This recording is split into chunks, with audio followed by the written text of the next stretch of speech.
Y estamos en vivo. Hoy en el canal de CryptoMasters quiero hacer una entrevista con el amigo Miguel Pepin. Miguel Pepin ha realizado inversiones en las criptomonedas y me gustaría saber, expresarle la experiencia que él tiene en las cripto y cómo les puede ayudar a ustedes de acuerdo a la experiencia que él ha tenido. Vamos a ver aquí cómo vamos al canal de YouTube, si ya estamos en vivo.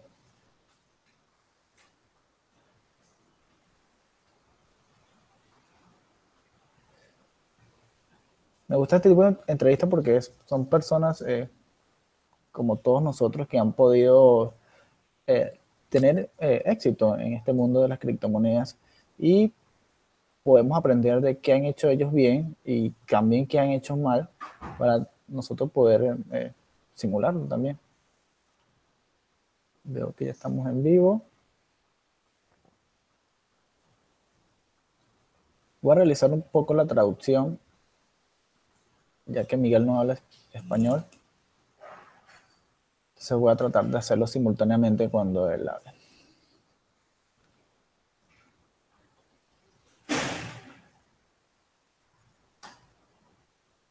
We're live now, Miguel. Thank you for being here, for giving this interview. For me and for our people in China, I believe that it's very important to know the other people experience and learn about it. So thank you very much for taking the time and be with us. You're welcome. Thank you for having me. So for give a view what are you doing today. I believe it's important know why you came out with the idea that invest in cryptocurrency. That you tell me that you see a lot like the problem that government involved the people in deflation and the currency and all these issues. Yes, well, it started like I told you before, maybe 10 years ago. I started looking into all this government stuff, World War I, World War II, and the Federal Reserve, how money was printed, and the inflation rate, the fractional reserve banking system, which means they can lend money they don't even have, and all this basically this debt cycle that we all live and we all suffer from. So 10 years ago, I got really deep into that stuff. I just went through YouTube, saw a bunch of videos, and I realized how bad it was. And I had no solution. I was, desperate. And when I first heard about Bitcoin and I read about it, I saw it could have potential, like to change the actual banking system, to to offer a better world to people, to not suffer from people who just greedily take everyone's money for their own wealth, and they give nothing to to anyone. They just keep it for themselves, and the whole system is there to perpetuate that. So I was pretty depressed, I must say, for a few years because of it. And in March 2016, my friend came to me and he said, you got to learn about Bitcoin. So he showed me a video of Roger Ver, which is Jesus, Bitcoin Jesus. And I got into it really quickly. And he talked to me about Ethereum, which was the new thing at the moment. So I invested in Ethereum at first, like I think it was $200, something like that. And give him a moment for translate. Yeah. So, le pregunté a Miguel que cómo vino él a invertir en este mundo de las criptomonedas para saber un poco cuál era su background, su historia, de cómo él, qué había sucedido en el pasado o cómo él le vino esta idea de que le pareció buena invertir en las criptomonedas, y él me comenta que hace 10 años atrás él comenzó a investigar acerca de la Primera Guerra Mundial, la Segunda Guerra Mundial, y cómo venían estos problemas, y cómo la Reserva Internacional y los bancos centrales imprimían dinero, y prácticamente lo que hacían es elevar la deuda de las monedas, y eso le traía problemas a la gente, y él no veía una solución de cómo este problema podía resolver a la gente, ayudar a la gente, o una manera de escapar de este problema que hacen los gobiernos, las instituciones, que crean dinero de la nada, y el que se ve afectado es prácticamente es el usuario regular. Y un amigo de él en 2016 le dice, le habla un poco acerca de Bitcoin y de todo esto. So tell me more about in 2016 that your friend told about the Bitcoin. Yeah, so he showed me a video of Roger Ver, like I said, and I really thought that there was something to it. And I invested in Ethereum. It was $6 or $7 US at the time.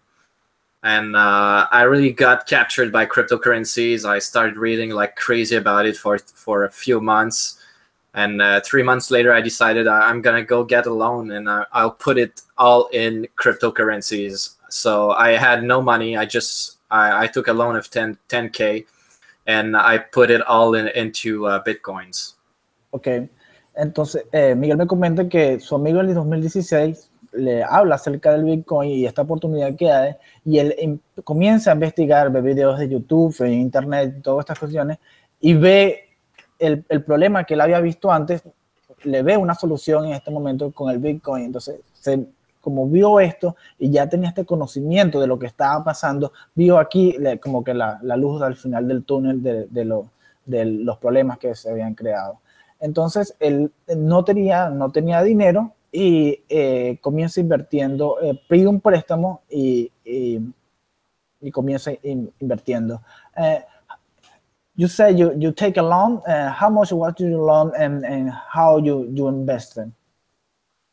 Yeah, it was about a 10K loan, so $10,000 Canadian, and I bought about 10 Bitcoins at the time. And then I started trading alt currencies. So I started buying a few other currencies. My main one was Sia Coin, which I first bought in June or July 2016. But that was a bad trade, actually. I bought it really, really high. I was just starting trading. So I bought it at a really, really high price. It was the all-time high. So that was one of my first mistakes. But I kept buying and buying for many, many months until it reached like its all-time low, and I was still buying. And like 1 year later, it kicked, and I made a lot of Bitcoins with it. And then Bitcoins kept rising and rising. So that's what got me started. Ok, Miguel me comenta que pidió este préstamo de $10,000, y la mayor inversión que realizó fue en Sia Coin, pero en ese momento que él invirtió en Sia Coin estaban en el punto más alto de la moneda de todos los tiempos. Entonces, él en ese momento, como estaba comenzando a tradear, no vio esto, no tenía el conocimiento de tradear bien, y compró Sia Coin en su punto más alto, pero la moneda fue bajando, y él siguió comprando hasta que llegó en su momento más bajo, y luego volvió a subir, y fue donde él pudo capitalizar. Miguel, how you know that you will need to keep buying for Sia Coin, because that's in the long term that will give you profit? Well, I read about the project, and I was really into it. They're trying to compete with Google Drive, but in a decentralized way. So it's going to cost a lot less, and it's going to be decentralized, and you can rent your space on your computer. So I thought that was a really good project to invest in.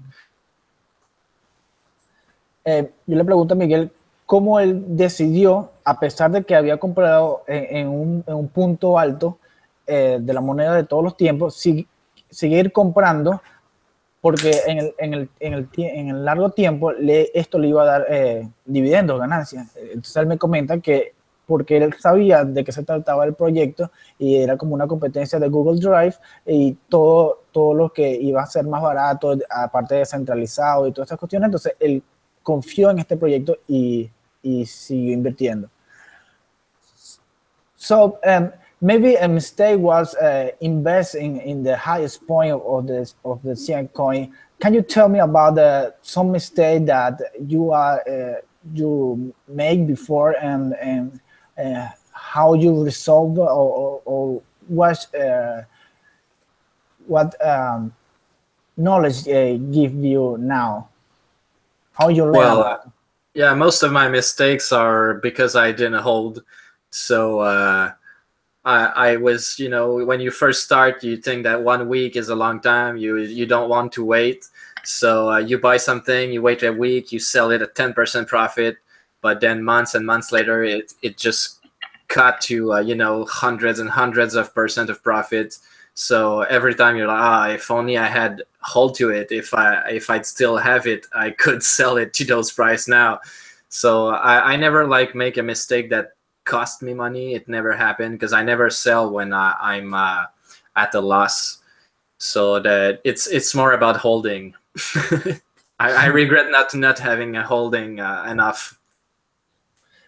Le pregunto a Miguel qué ha aprendido él de esta experiencia o qué errores ha cometido él en este tiempo que le ha estado trayendo, y me comenta que uno de los errores que ha cometido o que le ha dado resultado es esperar, o sea, mantener la moneda, que así esté en pérdida, porque él investigó el proyecto y cree en el proyecto que él invierte, también sabe que en cualquier momento puede subir. Entonces se mantiene allí y uno lo que recomienda es eso, mantener, si tú crees el proyecto, mantener esta moneda sabiendo que a la larga te va a dar dividendos y no pensar en el corto tiempo, de que a veces uno piensa que una semana la moneda está abajo y no vas a recuperar tu dinero.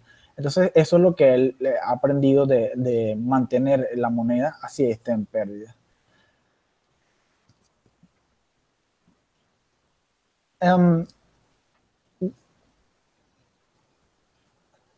For a project like Coin, when you want to invest, you say you make the research, and how you came out with the price of the coin? How you know that right now is a cheap price and you can invest in this coin, and how you do the research for the project?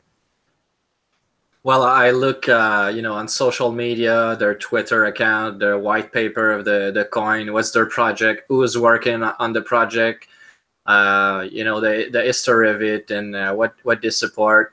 And there's a lot of good projects. There's a lot of not good projects as well, so you got to be careful. But I think you can smell it from really far away when they're illegitimate.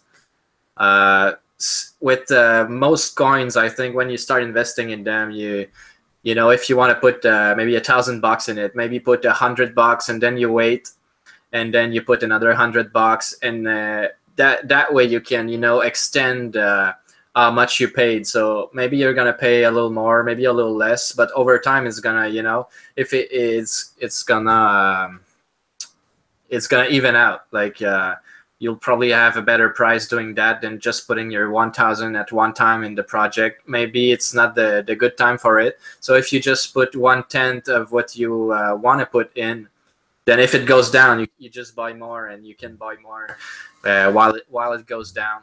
So that would be how I'd invest in project. It's you put a bit of money into it over time, and with a lot of time, it starts to get it can get to a big amount if that's what you do. If you keep investing while it's going down, and I think that's what you should do. You shouldn't like put your $1,000 at in one shot and pray for the best. The strategy is like average your price of buy Yeah, exactly. And maybe you can minor the risk because you invest in different times. Exactly. Maybe, okay. Miguel me comenta que una de las estrategias que él usa es invertir, siempre pensando en largo plazo, pero si tú tienes, por ejemplo, $1,000 para invertir, él lo que hace es invertirlo periódicamente, porque ahora tal vez el proyecto o la moneda está alta, entonces tú realizas esa compra. Entonces tú periódicamente sigues comprando y llega un momento que la moneda baja o sigue subiendo. Entonces todas esas compras, por ejemplo, tú divides 10 compras de esos $1,000, es el promedio de esas compras te va a dar un buen averaje de compra. Además que no solo vas a depender de que tú tuviste un solo precio de compra, y esas 10 compras, el promedio de eso, te va a ayudar a minimizar el riesgo de que compres alto. Y lo que me dice que él investiga es los proyectos, quiénes trabajan en los proyectos, quiénes están detrás de los proyectos, que para eso es importante qué solución pueden aportar a la sociedad.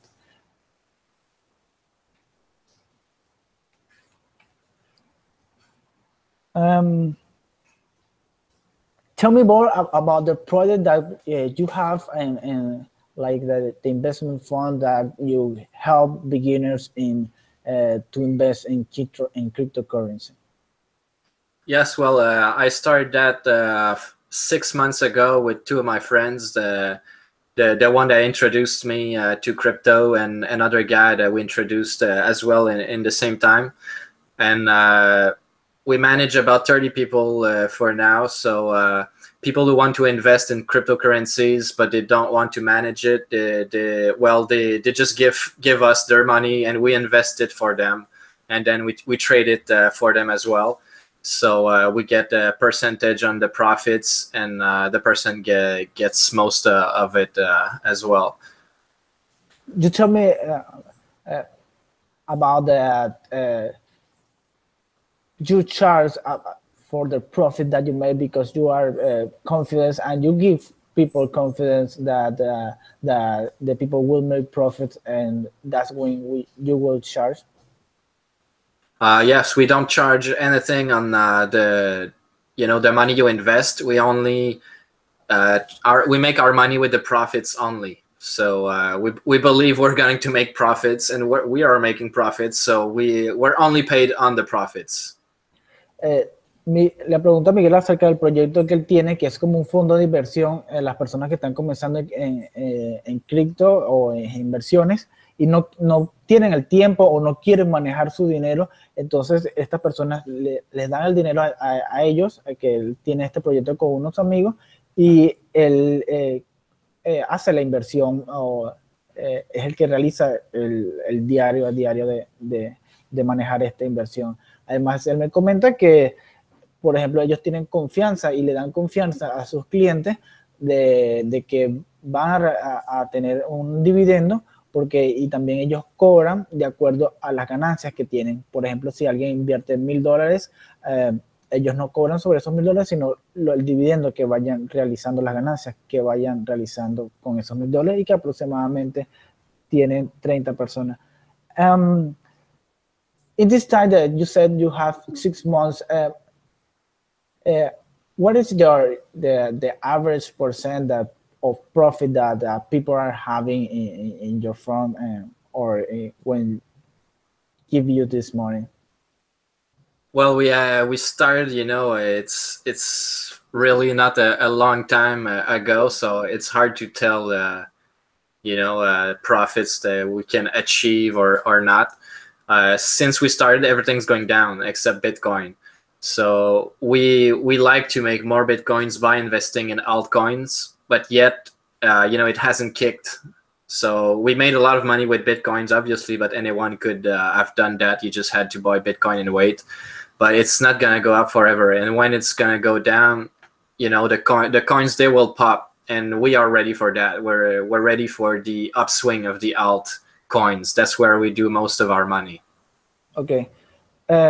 le digo a Miguel de más o menos cuál ha sido el porcentaje de profit que ha tenido en estos 6 meses. Y él me comenté, como ha sido 6 meses, que poco tiempo, ellos han invertido en Bitcoin y obviamente han tenido ganancias.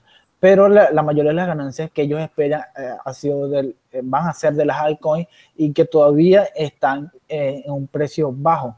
Entonces, él está esperando es que el precio del Bitcoin no va a estar siempre alto, sino que va a llegar un momento que o que va a tener soporte, que se va a manejar lateralmente o que va a bajar un poco. Entonces, allí es donde ellos esperan realizar las ganancias e invirtiendo en las altcoins. You told me before that you know that the altcoins is in a low price. How you terminate the altcoins is now in a low price? Well, when you look at the graphics, everything's at all-time lows. You can look at Steam, you can look at game credits, you can look even Ethereum is quite low in Bitcoin price. Most projects are pretty low.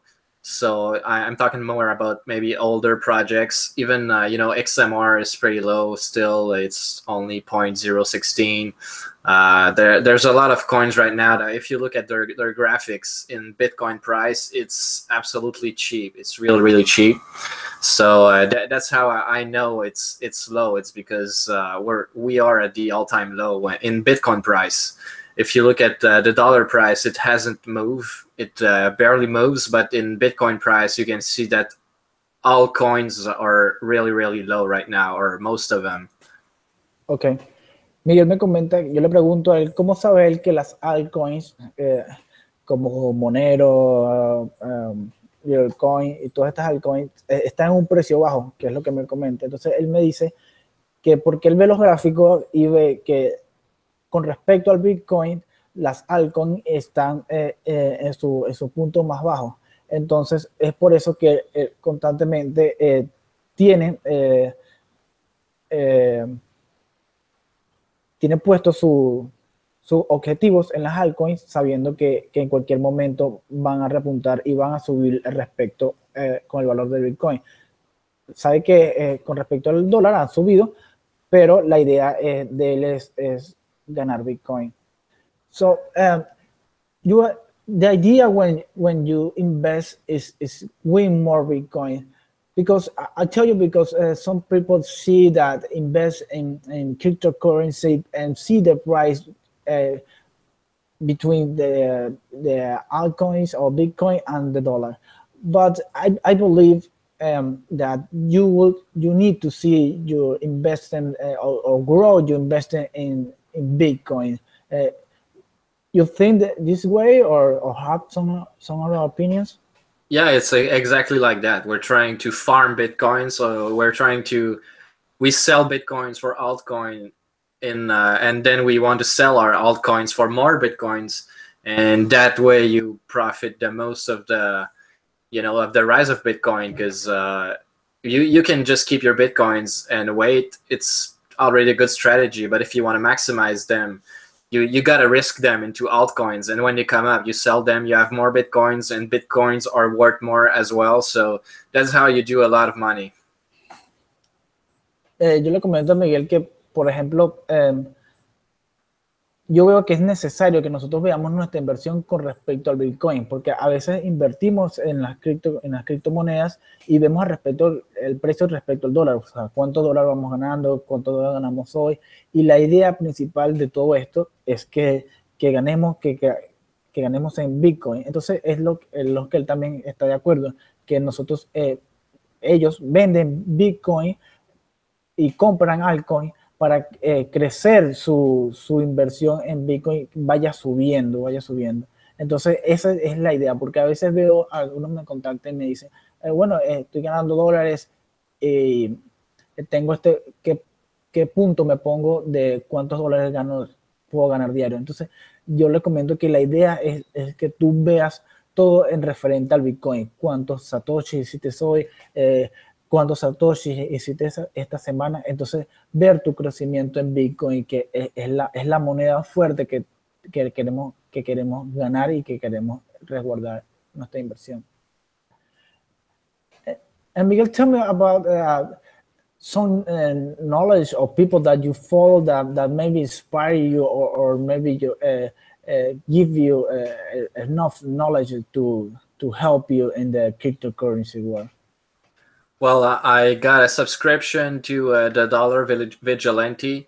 I think anyone who wants to start trading or just hear about cryptocurrencies and what governments are doing around the world and central banking and all this stuff, they're really good at it, and the way they explain, they give you a lot of videos as well, and they give you hints and stuff. Of course, you got to pay for it, but you can follow them on YouTube freely if you want.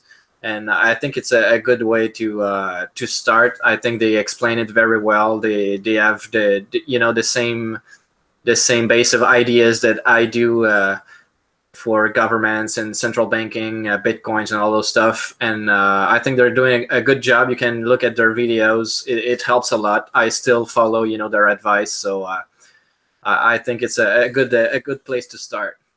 Ok, le pregunto a Miguel si tiene algunas personas o algún conocimiento que le ayuda en este mundo de las criptomonedas, y él me comenta que sigue el canal que está suscrito al canal también de Dollar Vigilante, de que es un canal de Jeff Borwell, que él habla acerca de las criptomonedas. También habla mucho de anarquismo, de cuál es la situación con los bancos centrales, cuál es la situación del dólar, y nos explica muy bien qué podemos hacer, y también da muy buenas recomendaciones de las criptomonedas.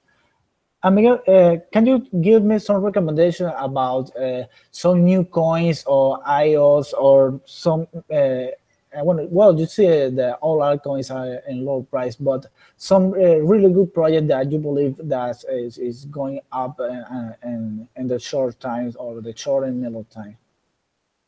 In short term, it's always pretty hard to say, long term, I'm really invested in Mobile Go.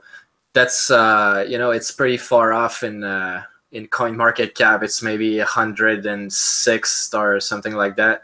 So it's a little project for now, but I don't know if you know Game Credits, but it's the same company who made Game Credits, and Game Credits totally blew off Bitcoin with its growth. It grew like 5,000 times, I think, in 2 years. So that's massive return. And I'm talking in Bitcoin. So it's 5,000 times their Bitcoin price in 2 years, and Bitcoin went up as well. So that's massive returns that Game Credits had for their investors. And when they went up with the MGO, which is ERC20 token for smart contracts and wagering on video games, I thought, man, I want to ride I want to ride this wave. If they do only times 100, that would still be pretty cool. Their other coins like went up like crazy. So I have faith in their project because they have a team that's been there for many years, and they're doing a great job with Game Credits, and they have a really good idea with Mobile Go as well. So I'm really invested in this project. I don't know if it's going to work, but if it does, it's going to be big. There's EOS as well that I think has a lot of potential. IOTA as well is some new kind of technology that you should look into it. I love XMR because of the anonymity, the side of you're anonymous. And Zcash as well. I think it's a really good project. There's a lot of good project right now. Almost Go as well. OMG, oh my God. I don't know how you call it. I like to call it oh my God. That as well is a pretty good project. I think there's something to it. I don't know about when they're gonna go up in price, but I think in 2018 about every good project is gonna go up. I think we're at some turning points in the altcoins. Money is gonna pour in at some point. Now that it poured a lot into Bitcoin, now it has to go to other projects as well. Yo le pregunto a Miguel de qué recomendaciones me da de alguna moneda o un proyecto o alguna ICO que él me podrá recomendar, y me habla de Mobile Gold, que cree que es una buena moneda que le va a ir bien en el 2018.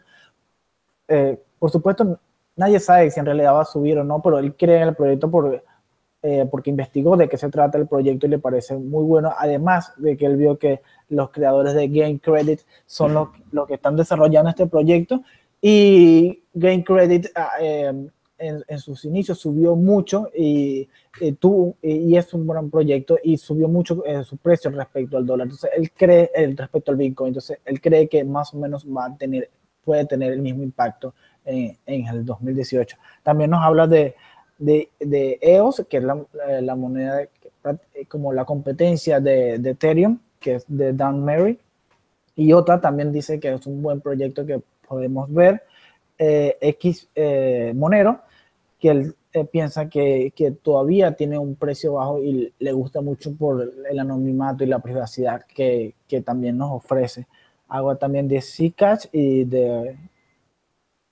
habla de OMG, que el llamada Oh My God también, que cree que son buenos proyectos para tener en el futuro. And you told me before that maybe the capitalization that we have right now and the price of Bitcoin and the dominance that Bitcoin have, and maybe that this will benefit in the long term to the altcoins, because someone that is new and invest in Bitcoin later on that will move this money itself, Bitcoin, to the altcoins. Why do you believe that? Well, it happened many times, and I think it's a cycle. Like money pours into Bitcoin, altcoins just go down and down and down and down, and at some point, there's so much money into Bitcoin. People, Bitcoin can't go up forever. It has to top at some point. There has to be a retracement, and I think we're pretty near to it. Maybe it's gonna reach 10K, maybe 15K, but it's gonna retrace at some point. And where will people put their Bitcoins? If of course some will go into fiat money, but I think a lot of this money is gonna go into altcoins that are really cheap in Bitcoin price, and then they can maximize their Bitcoins. I think that's what's going to happen. It happened many times in every cycle is the same. It's always the same. This time maybe it went a little more far off because of all the forks that happened, but I think it's still going to happen. Like every single time the Bitcoin took a huge part of money, this money goes back into altcoins at some point. Yo le comento a Miguel que él me había comentado, por ejemplo, de ahorita la capitalización que tenemos, que es aproximadamente 244 billones de dólares en todo las criptos, y sabemos que Bitcoin es la moneda más fuerte, ¿no? Entonces, ¿cómo él cree que esto beneficiará a las altcoins? Y ahorita Bitcoin está en subida, o sea, ha tenido subidas en todo este tiempo, pero él cree que va a llegar un momento que se va a estabilizar, y en ese momento todas las personas nuevas que invierten en el Bitcoin por como la sensación del momento, luego van a querer también ganar Bitcoins, y una de las maneras de ganar Bitcoins es invertir en otra moneda, que sería las altcoins, y así que estas altcoins suban su precio y así capitalizar Bitcoin. Entonces es allí donde las altcoins pueden tener una subida. What do you think about these recent days about the hard fork and all that? You think that we are in the free market, that some people that maybe believes in some project and came and initiate this project, and it will be this good for this market, for maybe take advantage of the sensation or the wave that we have in Bitcoin right now? Yeah, well, I'm glad that forks happen, because it's a free market. Of course, there's some really big players, and that's what we're seeing here is big players trying to get their share of the market. So Bitcoin Cash, I think it's a pretty legitimate version of Bitcoin. It's going a lot faster. It's a lot cheaper. So they have something going on for them. I don't know if it's going to take over. I'm keeping mine. If something happens, I prefer to be on both sides. So I'll keep my Bitcoin Cash, and I think forks are not going to have as much traction because we had like 4 forks, and I think people are trying to get pissed of it. So I think if they keep forking, I think it's gonna have less and less traction. I think the biggest fork was the Bitcoin Cash one, because it doesn't have SegWit. And I'm not a techie, but if you put the signature out of the block, maybe they're more at the risk. So it's still a possibility in my head, like that Bitcoin could be taken over by Bitcoin Cash or by something else. So I think you better spread your money into many Bitcoins. I don't know about Bitcoin Gold. I think it's the least, the one that got the least traction. So I don't own any of it. But maybe their Bitcoin is legitimate as well. They're trying to do some more decentralized mining algorithm. Catch up at some point. We don't know yet. I think it's okay that people can fork, but yeah, it just got out of control. But now I think people won't get they won't get into it as much. Oh, free money, free token, and just sell everything at a loss for this free money. I think these days are over. Yo le pregunto a Miguel acerca de qué piensa acerca de todo esto fork que ha sucedido allí y que si estamos en un libre mercado, porque bueno, la idea es que el libre mercado, cada quien que tenga una idea o quiera mejorar un proyecto lo puede hacer. Entonces sabemos que hay grandes jugadores o grandes empresas involucradas en todo esto. Entonces él nos comenta que, bueno, que es una de las cuestiones esenciales del libre mercado, que cada quien puede hacer lo que quiera y iniciar sus propios proyectos, y ya la gente verá si se va con esos proyectos. Además me comenta que el fork más grande fue el del Bitcoin Cash, y lo que ve también con el SegWit, el Security Witness, es el problema que tiene con la firma, que eso puede traer consecuencias más que todo de seguridad, ¿no? Entonces, bueno, cree que esto va a parar un poco de acuerdo a la ola y la sensación que tiene en el momento de que todo el mundo ya por lo menos quiere realizar un fork.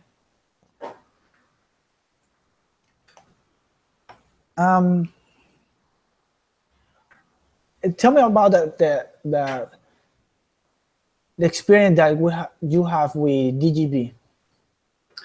With DGB, yeah, well, I first bought it because Stefan, one of our colleagues, he really likes gaming coins, so he got me into game credits and mobile go as well, and he was into DGB, so we were looking at it. It was like 50 satoshis, I think we bought in, and nothing was going on with the project. I think you could only like buy jeans with it, and it was supposed to be a video game coin, so I didn't have no idea. I was like, okay, well, nothing's going on with this project. So I sold like at 55 satoshis with like a 10% gain.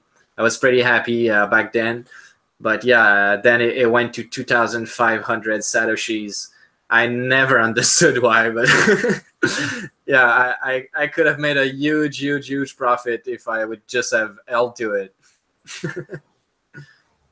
Maybe some lesson that we can take from that is that maybe the coin can go up, but in the long term, if the project is not viable, is going to crash.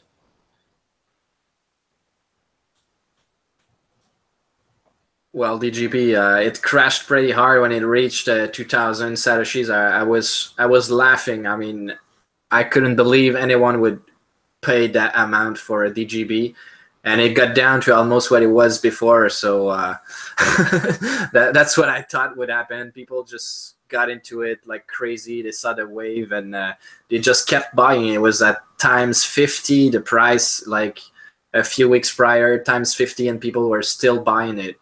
I mean, when it's like at 10 times what it was a few days ago, maybe you shouldn't buy it. Like, maybe it can still go up, but you don't know. You might get burned. And that happened with DGB. A lot of people got burned because they bought into this gigantic, space odyssey. Pregunta Miguel sobre su experiencia con DGB, con Digibuy, que yo sé que él por lo menos compró al principio y me dice que él tiene un amigo que siempre está buscando, metido en la ola de los videojuegos, y vio DigiB y ingresó en el proyecto. Pero luego él vio que prácticamente que era un proyecto de videojuegos y lo único que se podía hacer con la moneda ya andando era como que comprar en una página donde ellos vendían pantalones y estas cosas. Entonces él decidió salirse de la moneda y después vio que la moneda llegó como a 2.500 satoshi y no podía creer que esa moneda tuviera ese precio. Entonces lo que hacía era reírse de ese precio porque le parecía prácticamente absurdo si el proyecto prácticamente no hacía nada, no resolvía ningún problema y ni estaba andando ni nada. Miguel, can you tell me or give us some last advice for the people that are starting in cryptocurrency? Well, I think you should read a lot and really invest small bits at a time. Like I said earlier, if you believe into some project, just put a little bit amount of money into it and slowly add to it instead of taking one decision and putting all your eggs into a basket. I think it's best if you take smaller decisions over time. Usually that works better with most people because you can even out everything that you bought. Le digo a Miguel un consejo final acerca de las personas que están comenzando, que están en el mundo de las cripto, y él me comenta que el consejo el que nos dio él antes de invertir en pequeñas porciones y realizando estas pequeñas porciones a lo largo del tiempo para así minimizar el riesgo y investigar bien el proyecto que se tenga. So Miguel, thank you for being with us and give me some contact that people can reach you, maybe some for the invest fund or ask you some question. Yeah, well, I can give you my email right now. We don't have a website yet. We're working on this. My email is skynortinvestment1 gmail.com. So if people have questions or if they want to get in contact with me for the investment fund, we can answer all their questions. So they just have to email me, or they can even add me on Facebook. I don't mind at all. So Miguel Pepin, if you want to add me and ask me some question, I will definitely answer you. Okay, I will put the information in the description below. And you are in which city? That maybe people that are near to the city. I'm in Trois-Rivières. It's maybe an hour away from Montreal, Quebec, Canada. So that's where I'm at. So Miguel, thank you for giving us your time and your knowledge about this. I hope to have you in the next month and give me some updates about the cryptocurrency and maybe some heads up or some advice that when you believe that Bitcoin is going to reach and move a little bit more laterally or down. So, all right, thank you, man. You're welcome. Gracias a todos. Esto ha sido toda la entrevista con Miguel. Él me dejó sus datos de contacto. Si alguien quiere contactarlos, él gustosamente los atenderá. También nos dejó su email acerca de si alguien quiere invertir en su fondo de inversión, que se lo recomiendo porque Miguel es una persona muy honesta y además tiene unas creencias muy buenas. Entonces, cualquier duda, cualquier pregunta las pueden hacer en las preguntas aquí en YouTube. También nos pueden contactar en nuestro canal de Telegram, criptomasters, o en nuestro grupo de Facebook de negocios en línea, que con gusto lo atenderemos, cualquier cosa. Así que si les gustó el video, nos dejan un like allí y cualquier comentario estamos a la orden. Así que me despido, hasta la próxima.